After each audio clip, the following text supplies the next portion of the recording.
秋去冬來，氣溫雖然未算勁凍，但勝在有陽光，加埋陣陣涼風呢，踩單車睇風景呢，的確係賞心樂事嘅。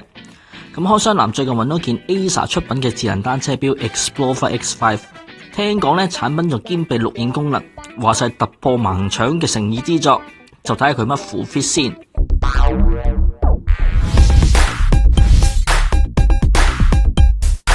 Bike Tour 大行其道啦，唔少車友都會買翻個單車錶嚟管理旅程嘅。咁作為 Acer 首次推出嘅同類產品呢部 Explorer X5 呢，黑撞橙嘅包裝設計都算醒目。咁打開盒呢，就會發覺有一部勁似路人級 PDA 嘅 Explorer X5 啦，延伸咗啦 ，Micro USB 線啦，一條路角匙同一本說明書嘅。產品前端呢，就俾一個120度廣角攝影鏡頭，表面有個3.5寸 TFT 背光彩芒啦。咁屏幕下面呢，有個運動開始結束鍵同埋錄影鍵，兩邊呢，分別設有電源鍵啦、模式切換鍵啦同埋上下切換鍵嘅。另外仲有一個 micro SIM 槽俾大家插卡連接網絡。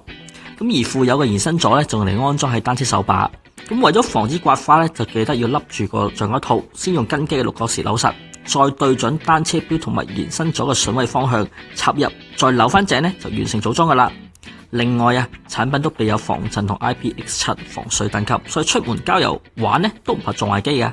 Explorer X5 呢，以圖像型界面呢，清晰提供時間、車速同埋距離。咁如果另購呢個心跳手帶或者係踏頻感應器呢，都仲可以顯示埋呢啲數據噶。而無論按動左邊嘅切換鍵或者掃芒呢，都可以切換到呢個使用模式嘅。咁由於呢部機啊支援 3G 加 WiFi 嘅連線功能啦，所以就入咗 SIM 卡同埋啟動咗 GPS 呢，就可以急速定位噶啦。但係留意呢部機呢，就唔係支援 Google Map， 係支援免費嘅 OpenStreetMap。不過好彩行貨呢就越在定香港地圖，咁就唔需要大家 download 啦。產品呢亦都提供咗智能嘅導航功能嘅。咁車友除咗可以事先規劃路線，再下載到個車錶用之外呢，咁一眾懶鬼都可以喺個 Navigation Setting 入邊揀呢個 Nearby Routes。咁開箱男呢就揀咗一條呢由大埔海濱公園呢就到馬鞍山西沙嘅路線。咁 set 好呢，系統就會定條路線，你跟住指示踩就 OK 噶啦。咁途中啊，亦都可以進行最長9秒嘅短片拍攝功能嘅，隨時喺個過程度撳個錄影鍵就得噶啦。咁本身產品已經內置咗2 GB 嘅儲存容量，咁車友呢可以喺 Profile 嘅 Videos 點選重溫啦，亦都可以 upload 活動嘅時候呢，選擇將最多8條嘅9秒短片呢剪輯成為呢個微電影。